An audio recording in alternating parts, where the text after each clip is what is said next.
20 minutos. Pero el pastor dijo que el tiempo que necesitara. Cuando se me duermen 2, entonces ya le paro. No se vaya a hacer el dormido, ¿eh? Estamos viviendo los últimos tiempos, nosotros. Somos la generación de los últimos tiempos. Las cosas que están profetizadas en la Biblia, la mayoría están cumplidas. Algo que me espanta en cierta manera es lo que dice la Biblia en Apocalipsis, cuando dice que a la bestia se le hizo una imagen y que la imagen hablaba y la imagen ordenaba que a todo mundo se le pusiera una marca en la mano derecha o en la frente y nadie pudiera comprar ni vender sino el que tuviera la marca de la bestia, que es 666. Hace 100 años eso no se pensaba de la manera que iba a ser, cada quien se lo imaginaba a su forma, pero hoy en día no hay mucho que imaginarse, porque todo está cumplido con la tecnología actual. Tienen los robots ya diseñados literalmente y pueden poner la cara de una persona, y con la inteligencia artificial está explotando esto, definitivamente. ¿Cuántos de ustedes se han puesto a platicar con la inteligencia artificial, jóvenes? Levanten la mano. ¿Está en el WhatsApp? Yo el otro día me puse a platicar con la inteligencia artificial, dije a ver si le gano. Y dice ahí en el WhatsApp, yo te contesto las preguntas que quieras, algo así dice. Ah, sí. Y yo dije, a ver, ¿qué significa la palabra estarambantinculado? Nunca le habían escuchado, ¿verdad? La inteligencia artificial tampoco. Y me dijo, no, eso no está en ningún diccionario. Entonces yo le alimenté, le dije algunas cosas donde le había escuchado, que era una trabalenguas que sabía mi madre y que era en el sur de Chihuahua en la década de los 30, de los 40. Y entonces ya me respondió, pero luego me dio miedo, dije, se me hace que está el diablo metido ahí. Y ya no. ¿Por qué? Estamos viviendo una realidad nosotros. Estamos en los últimos tiempos. Todas las cosas se están cumpliendo. El mundo está listo y preparado para recibir al anticristo. Jesucristo dijo, si otro viniera en su nombre, a ese recibirán. Los judíos tienen todo listo para construir el tercer templo, bloque por bloque, para armarlo. Hace años que tienen una cosa que le llaman el Instituto del Templo. Están preparando los levitas para los sacrificios. Ya tienen la famosa vaca roja para el agua de la purificación. Tienen todo listo para recibir al anticristo. Pero dice la Escritura, en Tesalonicenses, hay quien al presente lo detiene, y es el Espíritu Santo. Amén. Hasta que él a su vez sea quitado. Mateo 25 y 24 son un solo mensaje, es el mensaje del Monte de los Olivos. Pero los que dividieron en capítulos, lo dividieron en dos. Pero es un solo mensaje, Mateo 25 y Mateo 24. ¿Qué es lo que Dios quiere de nosotros? Que estemos ubicados en el tiempo que estamos viviendo. Por eso Jesús les enseñó aquí la parábola de las 10 vírgenes. Y les puso, 5 se durmieron y 5 se quedaron despiertos. Quiero enseñarles un poquito del contexto. En Mateo capítulo 23, Jesús estaba en el templo y él habló un mensaje muy duro, muy fuerte para los fariseos. Los fariseos, gente religiosa que diezmaban meticulosamente, que hacían muchas cosas conforme a la ley, pero se olvidaban de tener misericordia. Enseñó más cosas porque Jesús comienza a hablar en el templo más o menos en el capítulo 20, de hecho en el capítulo 21, verso 23. Dice, cuando vino al templo, los principales sacerdotes y los ancianos del pueblo se acercaron, ahí entró Jesús en el templo, y no vuelve a salir hasta el capítulo 24, versículo 1. Cuando Jesús salió del templo y se iba. Ahora, ¿Cuánto tiempo le faltaba a Jesús para morir? Habló Mateo capítulo 23 y luego 24 y 25. ¿Cuánto tiempo le faltaba para morir?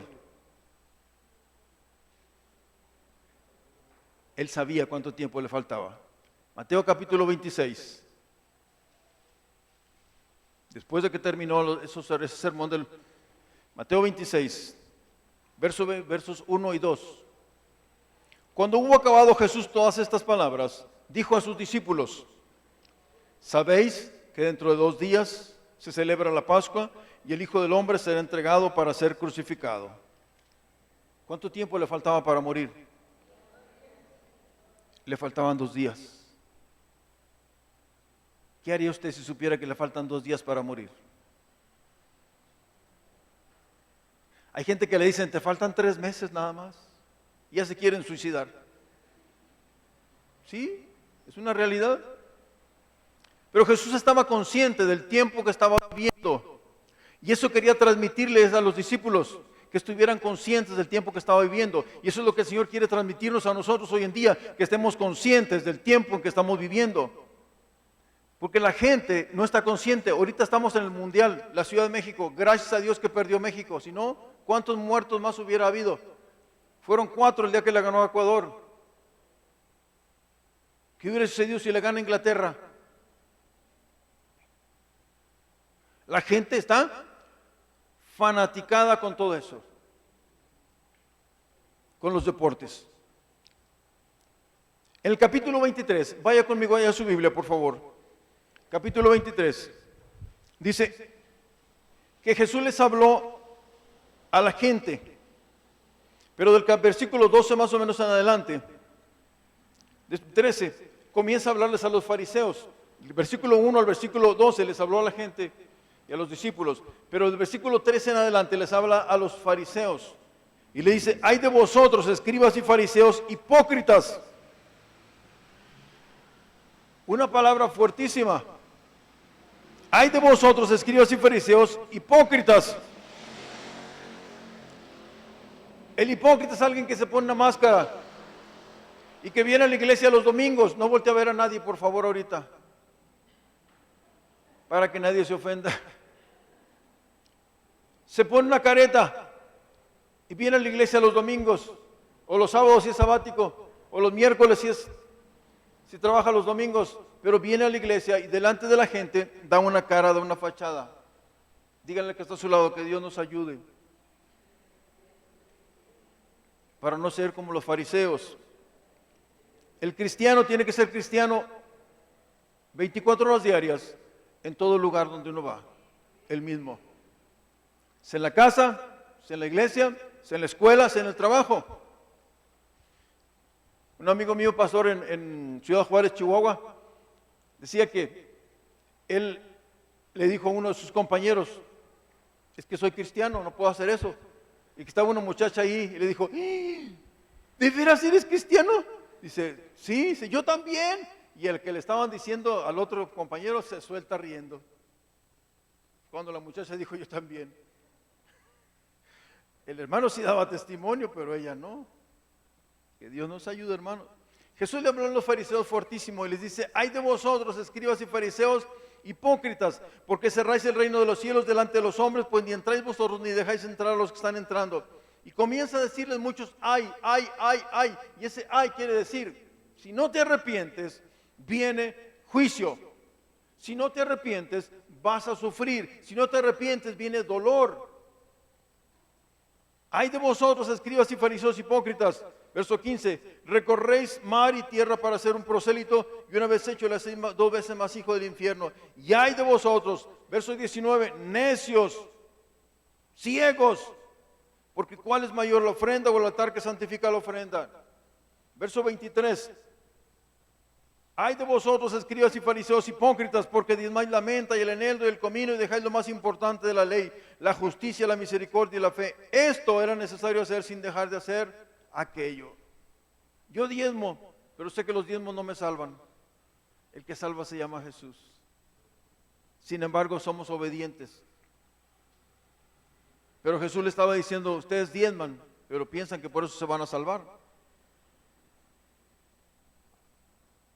Y continúa el Señor hablándoles fuerte. Ahora, ¿por qué les habló Jesús de esta manera? Porque Él sabía que en 2 días se iba a morir y nunca más iba a volver al templo de nuevo. Nunca más iba a regresar a ese templo. El templo fue destruido en el año 70.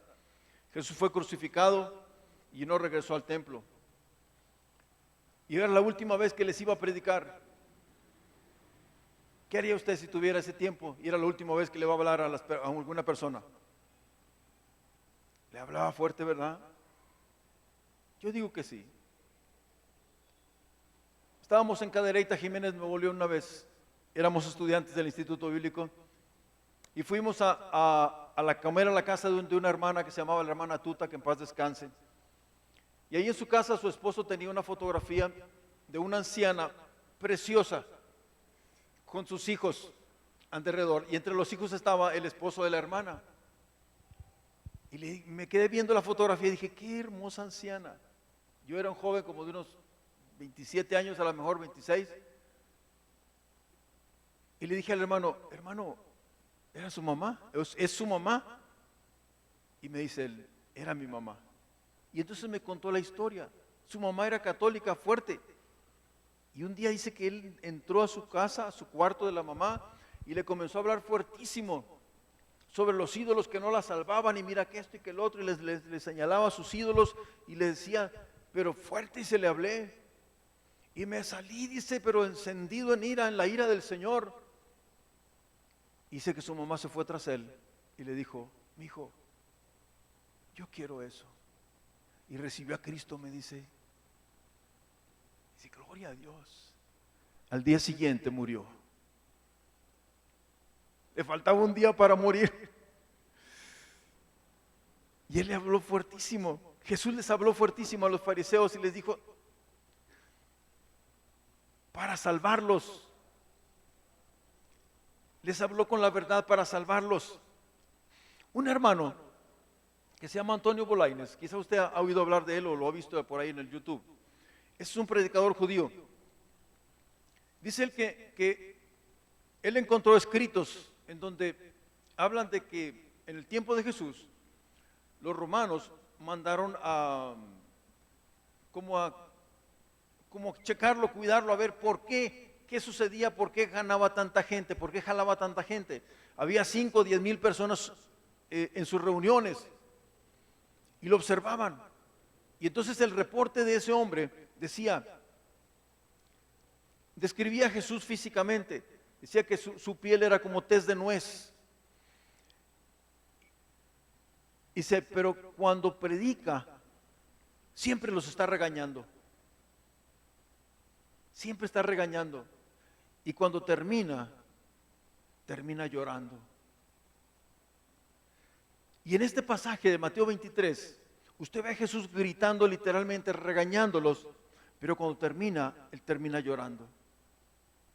Ve al final.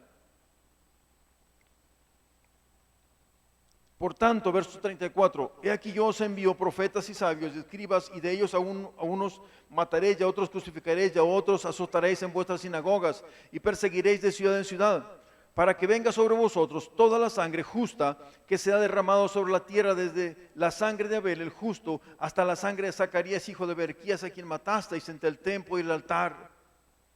De cierto os digo que todo esto vendrá sobre esta generación. Y ahí es donde comenzó Jesús a llorar. Verso 37, Jerusalén, Jerusalén, que matas a los profetas y apedreas a los que te son enviados. Cuántas veces quise juntar a tus hijos como la gallina junta sus polluelos debajo de las alas, y no quisiste. Y aquí vuestra casa os es dejada desierta, porque os digo que desde ahora no me veréis hasta que digáis, bendito el que viene en el nombre del Señor. Y Jesús terminó llorando por la dureza de los corazones, porque sabía que su tiempo estaba cerca, porque sabía que no iba a volver a predicarles. Su espíritu estaba, yo le digo, efervescente. Cuando predica con esa intensidad, como que algo se mueve por acá adentro, estaba efervescente el Espíritu del Señor.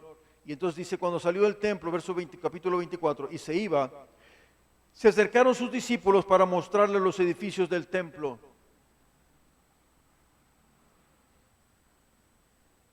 Imagínese el Señor, con sus lágrimas todavía, de lo que había predicado, consciente de dónde estaba, el tiempo que estaba, su espíritu efervescente por dentro. Y se acercan estos para distraerlo, para desenfocarlo. Mira, Señor, qué lindos templos tenemos, lo construyó Herodes.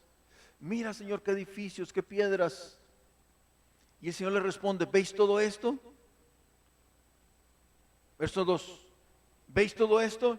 De cierto os digo que no quedará aquí piedra sobre piedra que no sea derribada. Pero Jesús no les dijo así como le estoy diciendo yo. Imagínenselo cómo estaba él. Y él, después de que le dijeron, mira, Señor, los edificios y qué piedras y qué lindos. El Señor les dijo, ¿veis todo esto? No quedará aquí piedra sobre piedra que no sea derribada. Lo demás se los predicó a los fariseos, pero eso se los dijo a ellos directamente a la cara. Y ellos lo recibieron en ese momento. Nadie dijo nada, nadie le contestó, nadie le preguntó. Ellos trataron como de calmarlo, pero el diablo quería desenfocarlo. Ay, sí, olvidámonos de los fariseos y vamos a verlas. Ay, la construcción, qué lindo, ¿verdad? Pero el Señor les dijo, no, vean todo esto, no quedará piedra sobre piedra que no sea derribada. Y muchos de ellos fueron testigos en el año 70 cuando el general Tito destruyó el templo de Jerusalén. Nadie dijo nada. Salieron del templo y caminaron aproximadamente entre 20 minutos y 30 minutos. Es el cálculo. Y entonces llegaron al Monte de los Olivos. Cuando Jesús llegó allá, ya su espíritu estaba apaciguado. Y entonces los discípulos estaban centrados y le hicieron unas preguntas.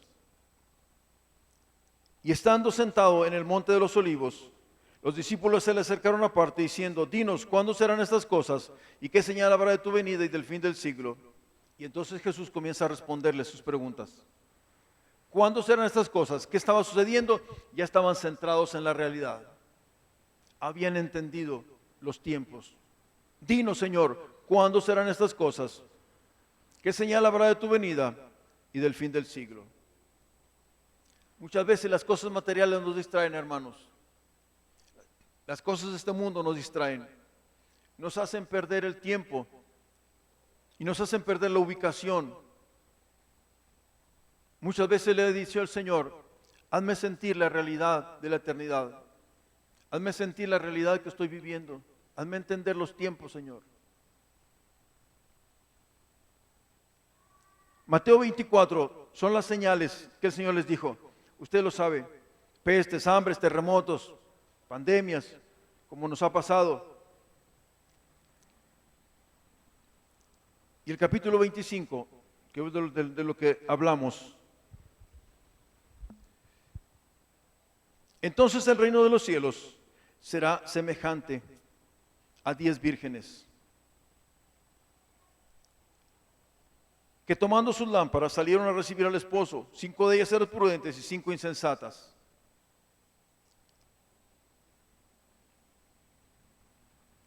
Jesús les pone un ejemplo de las bodas de su tiempo, que ellos podían entender.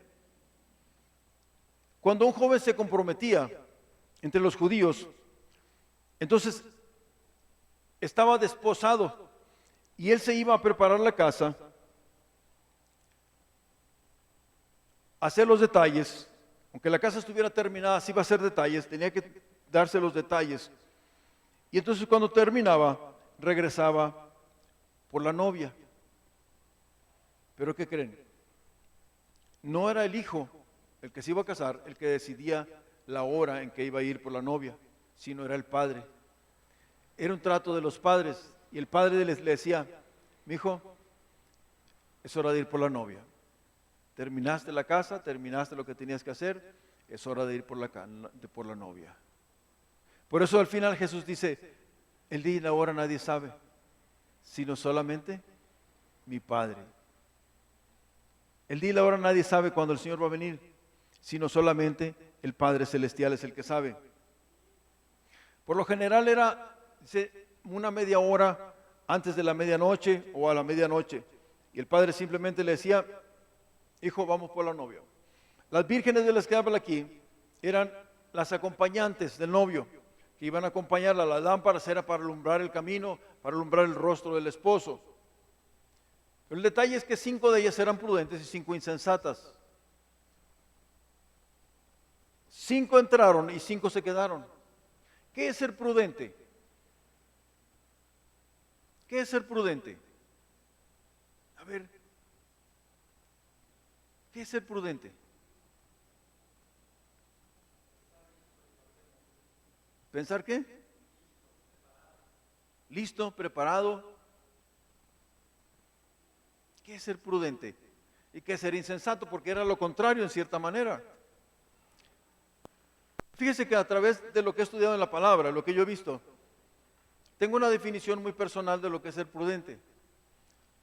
Y le aseguro que no contraria a lo que dice la Biblia. Ser prudente es tener la capacidad de mirar en el futuro el resultado de las acciones tomadas en el presente y tomar la decisión correcta. Se lo repito otra vez. Ser prudente es tener la capacidad de mirar en el futuro el resultado de sus acciones en el presente y tomar la decisión correcta. Jesús habló en Mateo capítulo 7, al final, cuando después del Sermón del Monte, y dijo, el que me oye estas palabras y las hace, le compararé a un hombre prudente, dice, que edificó su casa sobre la roca. Y luego dice, ¿vinieron qué? Vinieron ríos, soplaron vientos y dieron con ímpetu contra aquella casa. Y la casa no cayó, porque estaba fundada sobre la roca. Pero el que me oye las palabras y no las hace, le compararé a un hombre insensato, que edificó su casa sobre la arena. Vinieron ríos, soplaron vientos, lo mismo que al otro. ¿Y la casa qué? Y fue grande su ruina.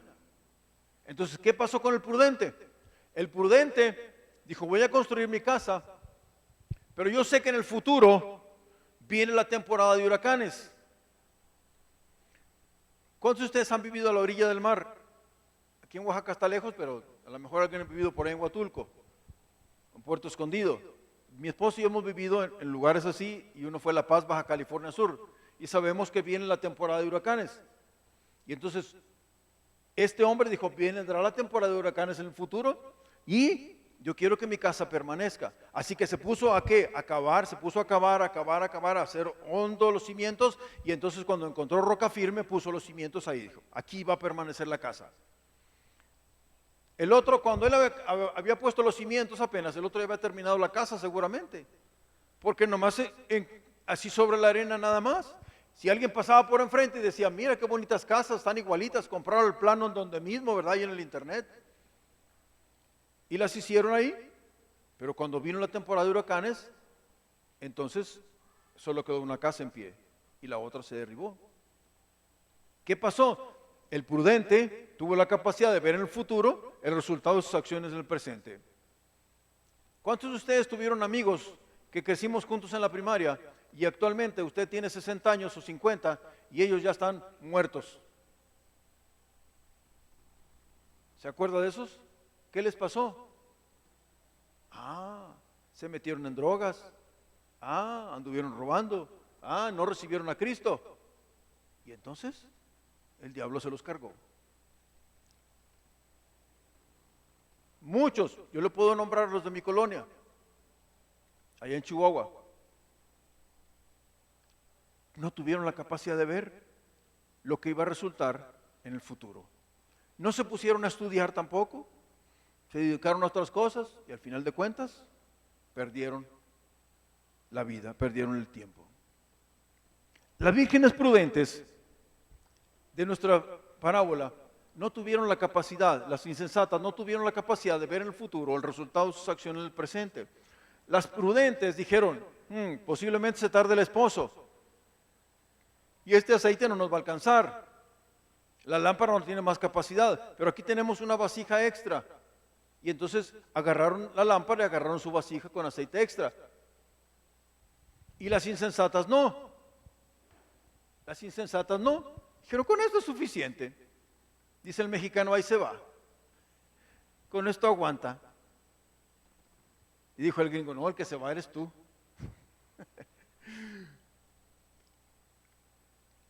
Las prudentes decidieron tomar una acción viendo el futuro. El creyente tiene que decidir tomar esa acción viendo el futuro y tomar un poquito de aceite extra, llenar las lámparas y tomar el aceite extra. El aceite es esa unción que el Señor nos da cuando nos metemos en su palabra, cuando nos metemos en orar, cuando buscamos su rostro. Hay dos cosas importantes en la vida del cristiano, y una es orar y leer la Biblia. Orar, y la segunda es leer la Biblia. A veces les escribo en mis devocionales, quizás se acuerden ustedes, y dije, si usted lee mi devocional o lo escucha, lo agradezco. Pero si usted no lee los capítulos de la Biblia que corresponden, no lee su Biblia, perdí mi tiempo. Porque no es más importante lo que escribe un hombre a lo que está escrito en la palabra de Dios. Y la idea de mi devocional es que la gente lea la Biblia. Porque Dios le va a hablar ahí. La unción viene de ahí, no de lo que yo escribo, sino de lo que está escrito en la Escritura. De ahí viene la unción. Usted se va a llenar de aceite al llenarse de la palabra, al tener tiempo con el Señor orando. Va a tener ese aceite extra. El salmista dijo, en mi corazón he guardado tus dichos. ¿Para qué? Para no pecar contra ti. Imagine usted a Jesús en el monte de la tentación. ¿Tenía la Biblia ahí? ¿Tenía la Torah ahí? ¿Tenía los rollos no los tenía? ¿Dónde los tenía? Lo tenía en su corazón. Y cuando el diablo vino y le dijo, si eres hijo de Dios, di que estas piedras se conviertan en pan. ¿Qué le dijo el Señor? Escrito está. ¿De dónde salió eso? Salió de adentro. Cuando los jóvenes tienen tentaciones en la escuela, pero no se llenaron de la palabra, entonces se los van a llevar. Pero si tienen la palabra, van a tener con qué defenderse. Amén. Pero si no la tienen, no.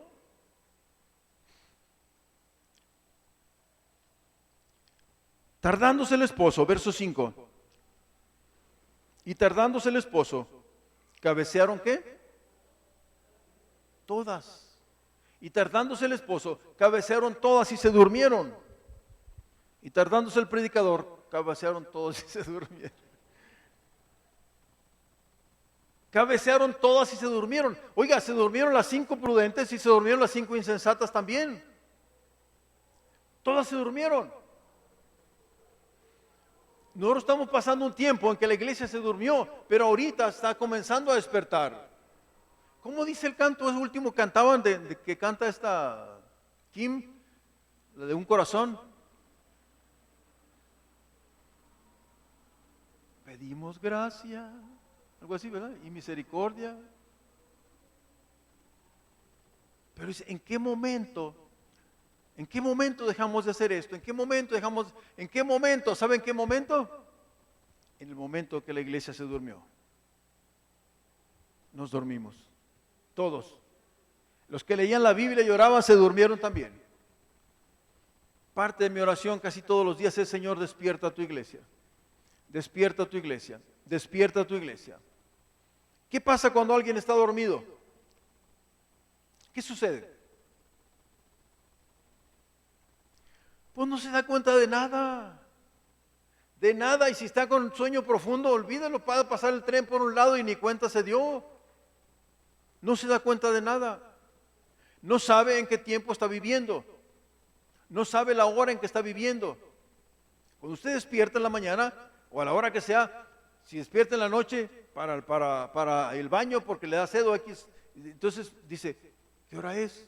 Yo siempre me levanto en la noche y veo la hora y si es la 1 de la mañana, no, todavía no es hora de levantarme. Ve uno el reloj luego, ¿sí o no? Dios quiere que veamos el reloj del tiempo que estamos viviendo.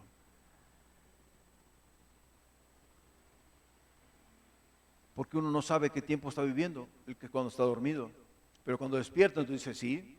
Ayer hablaba con mi hermana Pili, que es amiga del hermano Antonio, y me decía ella que llegó después de pasar un día muy trajeteado, también ya está grande, tiene problemas también para caminar, usa una sillita para caminar, pero se sienta en el carro y maneja todo el día.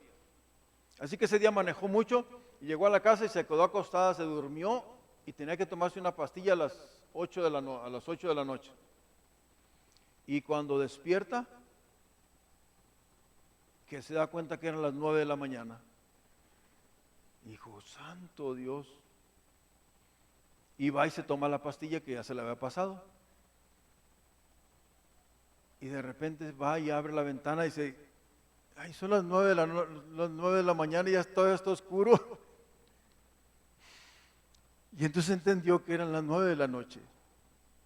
Cuando uno despierta, uno no está consciente del tiempo que está viviendo y se ubica. Un amigo mío llegó a la casa a las 7 de la noche, entramos a las 6:30 creo, y entramos a las 7 de la mañana a la escuela, a las 8, y llegó a pedirle dinero a mi mamá para el camión, y mi mamá le dice, llegaste de la escuela y te acostaste a dormir, ¿verdad? Le dice, sí. Dice, no, todavía no amanece, apenas va a anochecer. Y él pensaba que era el mismo, que era el día siguiente, y ya se iba a la escuela otra vez. Dije, ¿qué sucede cuando estamos dormidos? No estamos conscientes del tiempo que estamos viviendo. Jesús quiso hacer eso con los discípulos y centrarlos en el tiempo. Él sabía que le faltaban 2 días y ellos no estaban conscientes de eso, de que en 2 días lo iban a perder. No estaban conscientes. ¿Qué pasa cuando estamos dormidos? No trabajamos, ni hablamos, ni evangelizamos, ni compartimos. Pero una cosa muy interesante que he encontrado es que cuando uno está dormido pierde la vergüenza. ¿Sabe usted eso? Y estamos en una época en que la gente ha perdido la vergüenza, inclusive en las iglesias. Le cuento 2 nada más. Llegué una vez a una iglesia en Denver, Colorado, a buscar una hermana que había sido nuestra discípulo, y voy y entrando a la iglesia veo a la mujer que estaba dirigiendo la alabanza con un vestido verde largo hasta acá, no se me olvida el color del vestido, y estaba dirigiendo la alabanza, pero el escote lo tenía hasta el ombligo casi. Y yo dije, me salgo, me quedo, ¿qué es esto pues?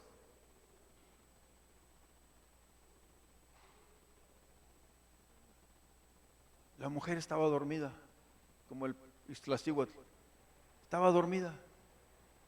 ¿Cómo es posible que una mujer de una iglesia que se para enfrente y que sabe que todo el mundo la está viendo y se pone vestida para dar tentación?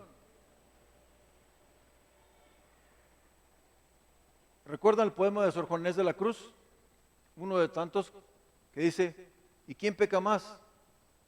¿La que peca por la paga o el que paga por pecar? ¿Y quién peca más? ¿La que se viste así o a quien están dándole tentación?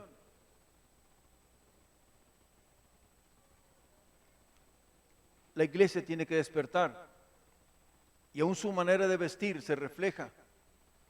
Le dije que le iba a contar 2, esa es una. La otra, estábamos en Monterrey, Nuevo León, una reunión de pastores, y era como un estadio así, que son gradas. Entonces buscábamos a nuestro pastor, íbamos de Veracruz nosotros, y nuestro pastor es de Chihuahua. Y volteé a mi esposa para ver si estaba el pastor más arriba, y ve a una muchacha que estaba mal sentada allá, con la pierna cruzada, y se le veía hasta la cocina, dijo mi pastor. Y me dice mi esposa, no vayas a voltear para atrás. No vayas a voltear para atrás. Le digo, no te preocupes, no volteo. No voltees. Y se sube para decirle a la muchacha lo que estaba pasando y decirle, mija, por favor, siéntate bien. Mira, desde allá abajo se te ve todo. Y le dice la muchacha, ¿y qué? Mi esposa dijo, no es cristiana, de seguro. Dice, es que ahí abajo están los pastores. ¿Y qué? Si son pastores, son santos, ¿no? Y mi esposa bajó temblando literalmente. Cuando usted se topa con ese tipo de demonios, mira, me bajó mi esposa y dice, Benjamín, mira, dice. Y esto fue lo que me dijo. Dije, santo Dios. Y al rato la vemos abajo la muchacha, tenía una falda que estaba como tanto hacia arriba de la rodilla, pero sentada y con la pata cruzada, pues olvídelo. Y estaba con su pastor, sí era cristiana. La iglesia se ha dormido. Y una de las cosas que sucede es que no estamos conscientes del tiempo, y otra es que perdemos la vergüenza. Dígale al que está a su lado que Dios nos ayude. Que Dios nos ayude. ¿Sabe que desde acá arriba se ve todo? Y si estoy nomás arriba, a veces iglesias que tienen más... Me invitaron a predicar en una iglesia en Estados Unidos y la muchacha que estaba dirigiendo traía una falda corta y la plataforma estaba de este tamaño y nosotros ahí abajo, y yo cuando volteé y la veo dije, Padre Santo, ¿cómo permiten eso aquí?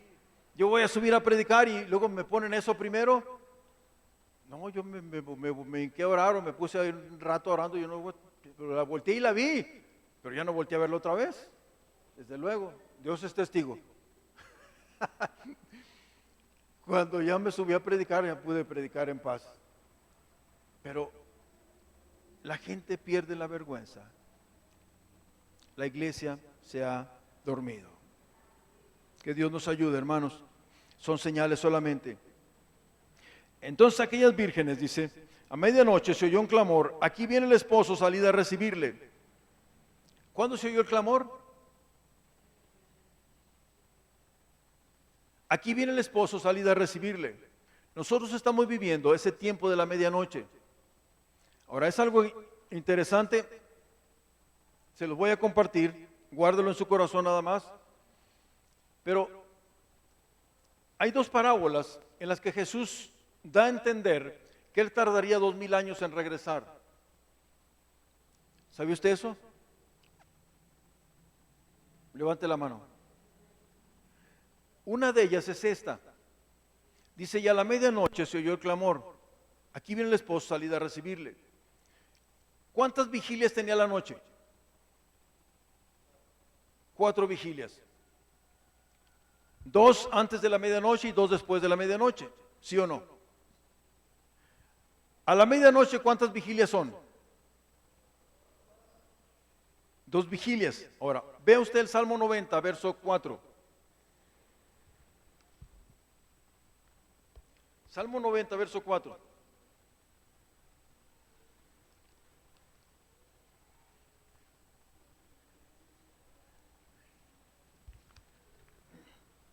Si lo encontró primero que yo, léalo, por favor. A ver, léalo, hermano.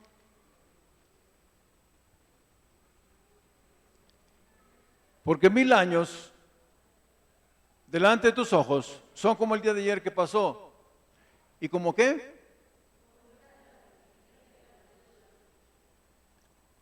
1000 años son como el día de ayer que pasó. ¿Y qué? Y como una de las vigilias de la noche. Entonces 1000 años, cada vigilia representa 1000 años. Y si dice que a la medianoche se oyó un clamor, entonces ¿cuántos años son? Si son 2 vigilias, cada vigilia representa 1000 años. Jesús enseñó cosas que están como encriptadas, pero ahí están en la Biblia. Ahí están. Y no salen a revelación hasta que llega el tiempo del cumplimiento. Y esto es uno de ellos. Mínimo el Señor iba a tardar 2000 años en regresar. Hay quienes dicen que el año 29 fue cuando Jesús murió. Otros que antes, otros que después.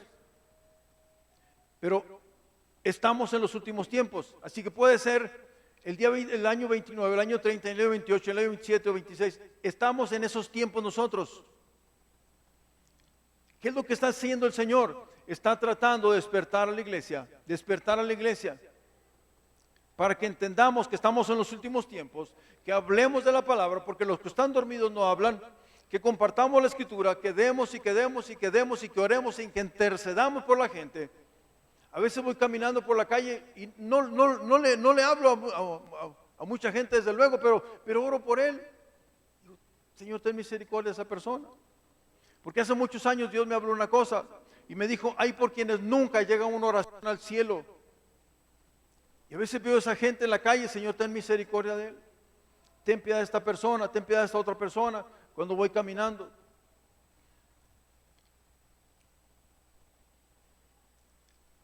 Tenemos que despertar y tener un tiempo de oración, un tiempo de intercesión, un tiempo de la palabra y un tiempo de compartir en donde podamos.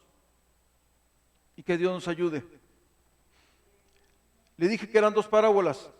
La otra parábola es la parábola del buen samaritano. No traigo la cita aquí bien, pero ahorita la encontramos.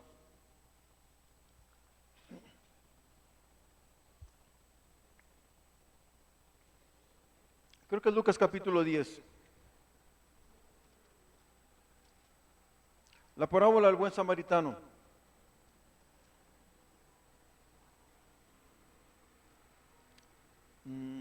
Al final, versículo 25 en adelante, ahí está.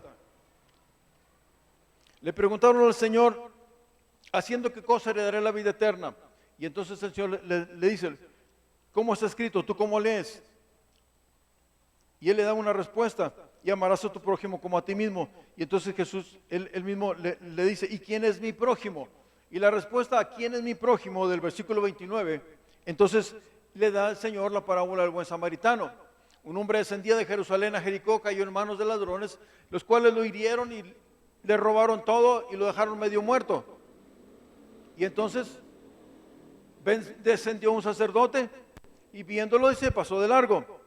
Y descendió también un levita y viéndolo pasó de largo. Pero vino un samaritano y viéndolo se acercó, vio que estaba vivo, entonces vendó sus heridas, lo cargó en su cabalgadura, él se fue a pie jalándole el animal y lo llevó al mesón. Y estuvo allá cuidándolo en la noche. Y al día siguiente, ¿qué dice? Al día siguiente, verso 35.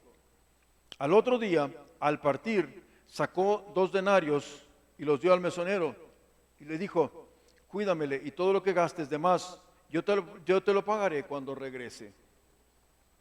Y Jesús le dice, ¿cuál de estos 3 te parece que fue el prójimo del que cayó en manos de ladrones? El que usó de misericordia con él. Bueno, veías tú lo mismo, le dice. ¿Cuántos denarios le dejó? 2 denarios. Cada denario en el tiempo de Jesús era el salario de un día.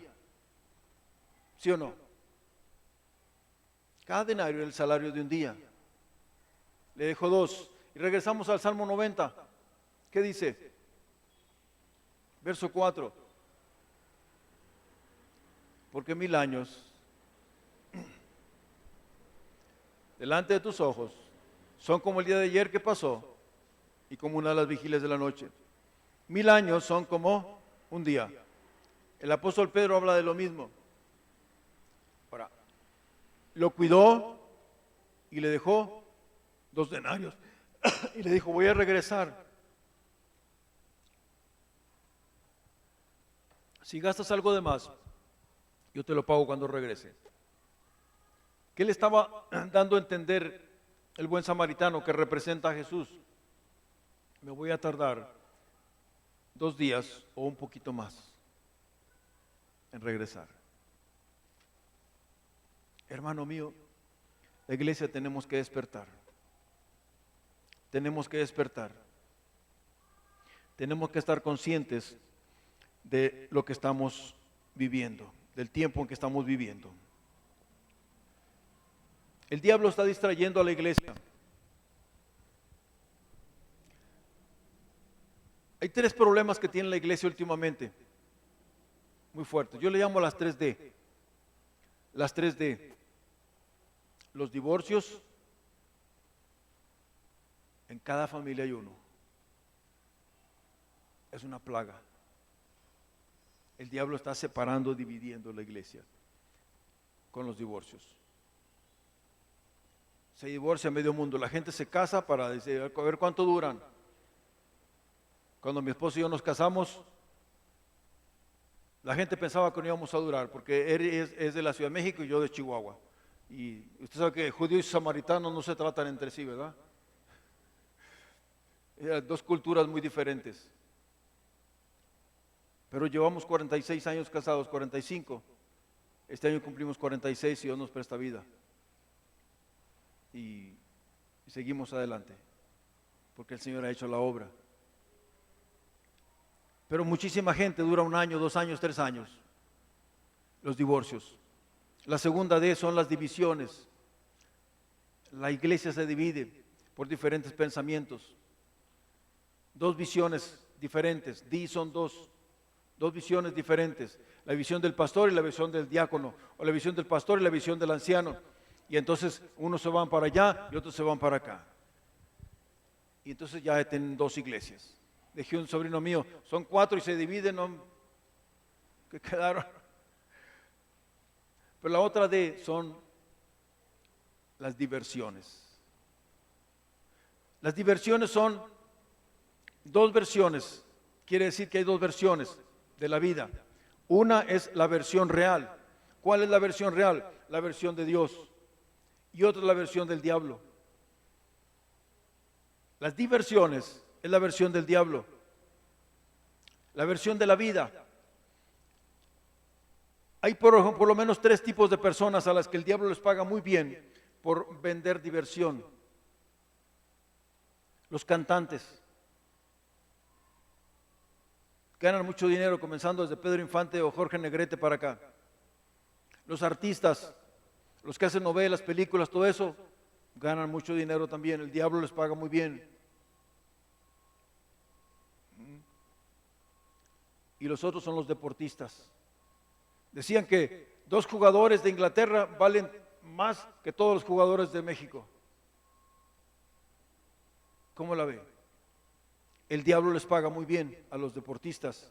¿Qué hacen los deportistas? Traen diversión a la gente. ¿Y qué hace la gente? Se olvida de Dios, se olvida de lo demás, y entonces se van a ver al cantante, se van a ver al artista, se van a ver la película, se van a ver el juego, y se olvidan de la realidad. La iglesia, es una vergüenza que pastores en este tiempo se subieron a predicar con la camiseta verde de México. Digo yo no voy a gastar dinero en eso, pero a lo mejor te la regalaron, ¿verdad? Tú no gastaste. El niño. Hermano mío, estamos viviendo los últimos tiempos y la iglesia tiene que despertar. ¿Qué es despertar? Estar consciente del tiempo en que estamos viviendo. Se oyó el clamor, dice, a la medianoche se escuchó el clamor y dicen, aquí viene el esposo, salid a recibirle. Y entonces todas aquellas vírgenes se levantaron, arreglaron sus lámparas. Y las insensatas dijeron a las prudentes, dadnos de vuestro aceite porque nuestras lámparas se apagan. Cuando despertaron, ¿qué hicieron?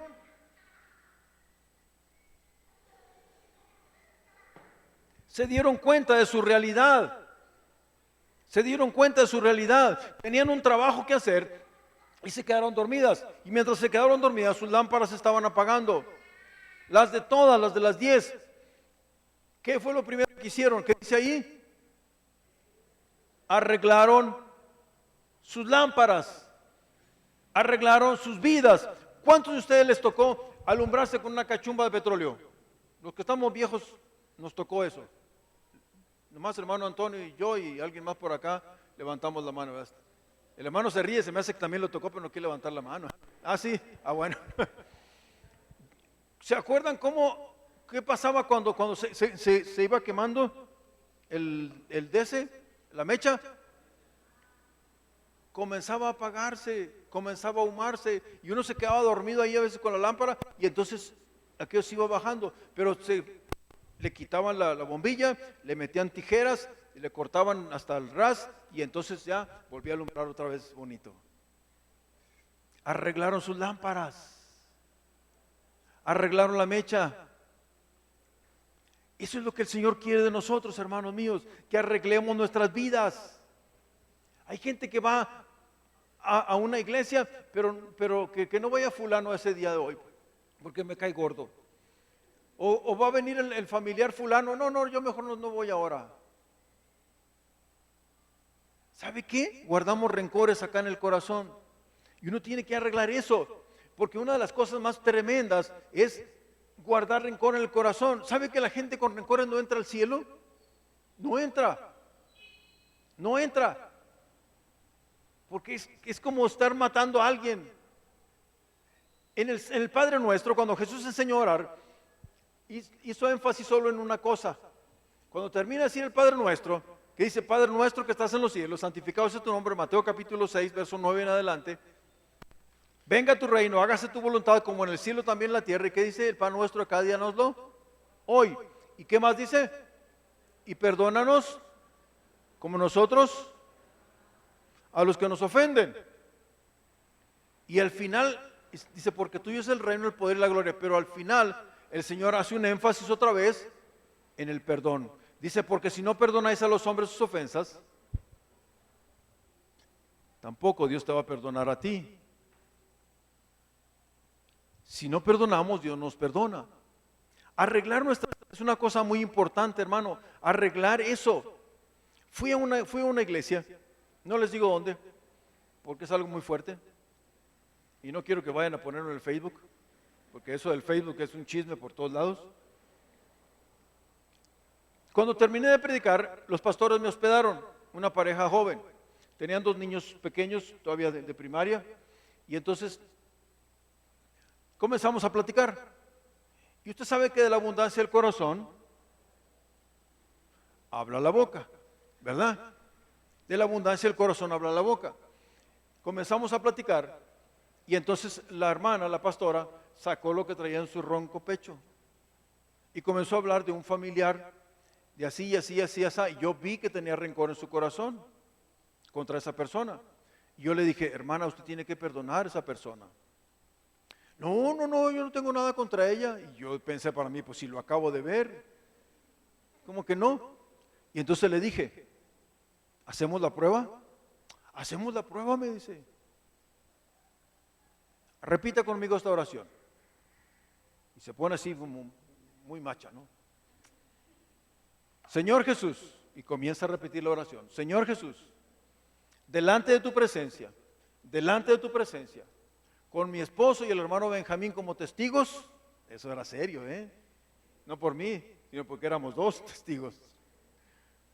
Con mi esposo y el hermano Benjamín como testigos, dice la hermana, yo perdono a tal persona. Yo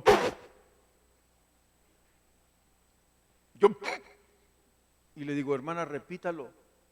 Yo perdono a tal persona. Se le atoró el perdón. Yo le hacía. 3 veces hizo el intento. Y entonces se soltó llorando, porque vio su propio corazón. Se botó sobre la mesa y comenzó a llorar. Ay, hermano Benjamín, es que usted no sabe lo que me hicieron. Y yo le dije: yo no sé lo que le hicieron a usted, pero yo sé lo que le hicieron a mi Cristo. Y la Biblia dice que el Señor los perdonó. Y dijo: Padre, perdónalos porque no saben lo que hacen. Y muchas veces guardamos rencores en nuestro corazón y los tenemos ahí metidos y no arreglamos nuestra lámpara. Y le aseguro que si Cristo viene, nos quedamos. Porque los rencorosos no van a entrar en el reino de los cielos. De verdad, cuando no hemos perdonado, no. Una de las testimonios más fuertes que me impactan de resurrección es el pastor Daniel Ekechuk de Nigeria. En el año 2004 él se murió y se lo llevaron al cielo Los Ángeles.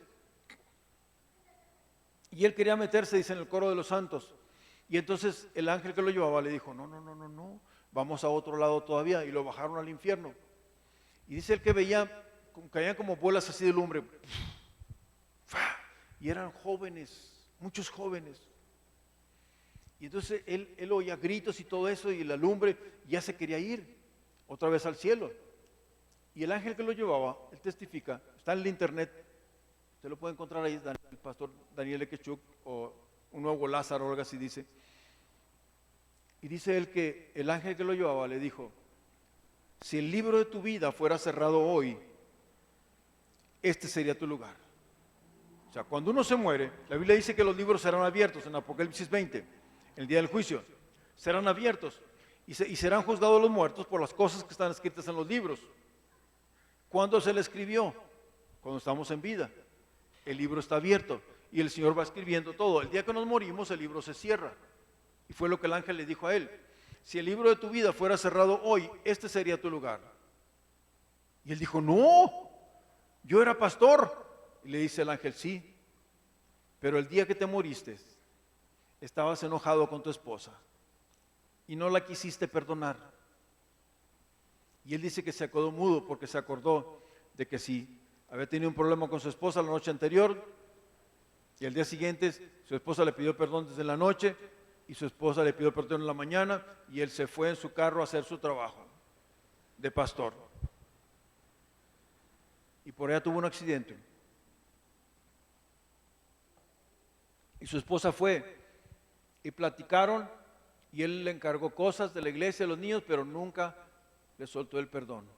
Y el ángel le dijo a él: le pediste perdón a Dios cuando te llevaban en la ambulancia, pero Dios no te perdonó, porque lo que siembras cosechas. Lo que siembras. Y su esposa, acá, Dios le dio una palabra. Hebreos capítulo 11. Las mujeres recibieron a sus muertos por resurrección. Y le impactó esa palabra y él dijo: va a resucitar, va a resucitar. 3 días después lo llevaron a la campaña de un hermano que se llamaba Bonke, se apellidaba Bonke, ya murió. Y ahí el Señor lo resucitó al hombre. Y cuando él regresa, cuenta el testimonio. Y es una de las cosas que me ha impactado muchísimo, porque digo, toda la vida he sido pastor y resulta que me enojo con la señora un día y ese día me muero y me voy al infierno. Y dije: ay, Señor, yo sé que la sangre de Cristo limpia de todo pecado, pero dígale al que está a su lado que Dios nos ayude. Se levantaron las vírgenes dormidas y arreglaron sus lámparas. Arreglaron sus lámparas. Si hay alguien que usted tiene que perdonar, perdónelo. Si hay que pedirle perdón a Dios, hágalo. Hay que enderezar la vida conforme a la Escritura. Hay que enderezar nuestra vida conforme a la Escritura. Hay que ajustar nuestra vida a la Escritura, porque estamos viviendo en una sociedad que ajusta su vida a las modas, a lo que está sucediendo. México estaba jugando, estaba ganando, todo el mundo se ponía la camiseta verde, estaban carísimas las camisetas. Perdió México, ahora las camisetas están casi regaladas. Y la gente se ajusta, ahora están, creo que poniéndose la de Argentina. Se ajusta a la vida como va sucediendo. Pero nuestra vida no tiene que ser así, tiene que ajustarse a la palabra de Dios. Seguid la paz con todos y la santidad, sin la cual nadie verá al Señor, dice la Escritura. Las mujeres estas insensatas le dijeron a las prudentes: danos de vuestro aceite. Danos de vuestro aceite para que porque nuestras lámparas se apagan.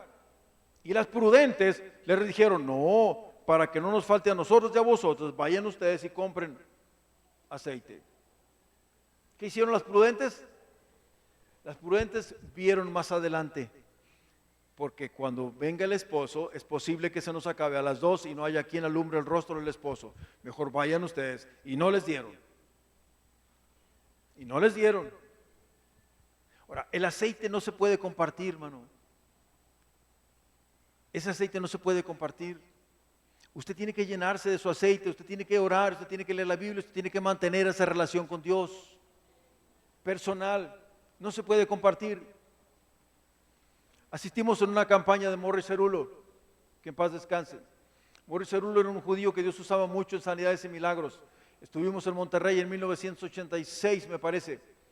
Y entonces este hombre, cuando comenzó el seminario, era una semana de seminario, nos dijo: cuando terminemos, les voy a entregar las llaves para hacer milagros.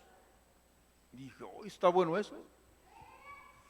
Cuando terminamos las campañas, después de la cruzada en la arena, en la Plaza de Toros Monterrey, recuerdo que sanó una muchacha sordera, nunca había escuchado, y ese día el Señor la sanó, y se la pasaron ahí, y él le decía una palabra y ella la repetía, pero trataba de repetirla, pero apenas un niño comenzando a hablar, decía él: nunca ha escuchado, dice, le podemos enseñar inglés. Y él le repetía algo en inglés y ella trataba de hablarlo, porque ya escuchaba. Recuerdo ese milagro. Al día siguiente, era el último día, y entonces nos dijo, les voy a entregar las llaves para que hagan para los milagros. Y luego nos dijo, extiendan la mano, estamos todos listos. Are you ready? Era en inglés, él predicaba en inglés y el intérprete en español. Dice, are you ready? Y el intérprete, ¿están listos? Are you ready? ¿Están listos? Are you ready? ¿Están listos? Ah, ya, hombre. Y luego nos dice, spiritual time. Hace 40 años de eso, hermano, más o menos. Spiritual time. Tiempo espiritual. Spiritual time. Tiempo espiritual. Y nos dice, cierren la mano. Dice, esas son las llaves para hacer milagros. Tiempo espiritual. El tiempo que uno pasa en la palabra, el tiempo que uno pasa con Dios, el tiempo que uno pasa en oración, es el aceite, es la unción. Uno de mis amigos se acercó a él en la Ciudad de México 5 años después de la cruzada, y le dijo, ¿cómo le hizo? ¿Cómo le hizo? Porque ahí fueron más sordos sanados y paralíticos levantados. Y le dijo, ¿cómo le hizo? ¿Qué cree que le respondió Morris Cerulo? Le dijo, la gente pasa mucho tiempo mirando televisión. En ese tiempo no había internet todavía. La gente pasa mucho tiempo mirando televisión. Eso fue lo que le dijo. Y pasa poco tiempo en la palabra. Hoy en nuestros días tenemos el internet y fácilmente cualquiera se puede meter ahí 1 hora, 2 horas. A veces se me hace cargo de conciencia. Estoy viendo cosas que me ayudan a veces, pero digo, no, llega un momento que siento que me dice, ya, párale. Perdemos mucho tiempo en las redes sociales, en los chismes, en lo que habla la gente. Tenemos que darle tiempo al Señor, tenemos que darle prioridad al Señor primeramente. Si queremos tener esa unción, si queremos arreglar nuestras vidas. Mientras iban, dice, vino el esposo, verso 10, y las que estaban preparadas entraron con él a las bodas y se cerró la puerta. ¿Las que estaban qué? Preparadas. Las que arreglaron sus lámparas, las que le pusieron aceite extra, las que tenían lo que necesitaban, las que estaban preparadas. Cuando el Señor venga, los que estén preparados serán los que entren con Él. Y que Dios nos ayude, hermanos. Que despertemos, que estemos conscientes del tiempo que estamos viviendo. Después vinieron también las otras vírgenes diciendo, Señor, Señor, ábrenos. Señor, Señor, ábrenos. Pero es una exclamación, Señor, Señor, ábrenos. ¿Y qué les dijo? No os conozco. No os conozco. ¿Qué dice Mateo 7:21? ¿Se lo sabe? Usted se lo sabe, yo sé. No todo el que me dice Señor, Señor, entrará en el reino de los cielos, sino el que ¿qué? El que hace la voluntad de mi Padre que está en los cielos. El que hace la voluntad de mi Padre que está en los cielos. No todo el que me dice Señor, Señor, y estas llegaron y le dijeron, Señor, Señor, ábrenos. Y el Señor dice, no los conozco. Me llamas Señor, pero no me obedeces. Y el Señor termina diciendo, velad pues, porque no sabéis el día ni la hora en que el Hijo del Hombre ha de venir.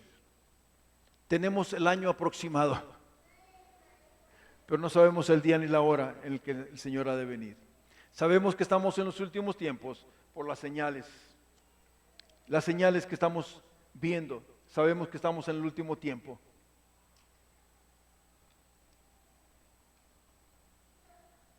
Pero el Señor termina el consejo, dice, velen y oren. Él está diciendo, ustedes tienen que tomar una decisión. El mensaje del Evangelio es ese, que uno tiene que tomar la decisión. Jesucristo les dijo a los discípulos, id por todo el mundo y predicad el Evangelio a toda criatura. Suelten la palabra. Pero luego dice, el que creyere y fuere bautizado será salvo. Usted toma la decisión. Uno toma la decisión. Porque tenemos que tomar decisiones cada uno. Por eso el Señor le dice, velad pues, porque no sabéis el día ni la hora en que el Hijo del Hombre ha de venir. ¿Qué vamos a hacer con la palabra? Yo le reto para que usted ore al Señor y le diga, Señor, despiértame. Despiértanos. Haznos ver la realidad que estamos viviendo. A Jesús le faltaban 2 días para morir y Él sabía. Los discípulos no estaban conscientes, pero después estuvieron conscientes y le dijeron, Señor, dinos, ¿cuándo será eso? Explícanos, danos la palabra. Y el Señor les contestó con todo esto. No sabemos el día ni la hora, hermanos, pero sabemos que sí viene. ¿Por qué? Porque Dios no es hombre para que mienta, ni hijo de hombre para que se arrepienta. Él dijo y no hará, habló y no lo ejecutará, lo va a hacer. Le aseguro que Jesús va a venir. Póngase de pie un momentito, quiero orar por ustedes.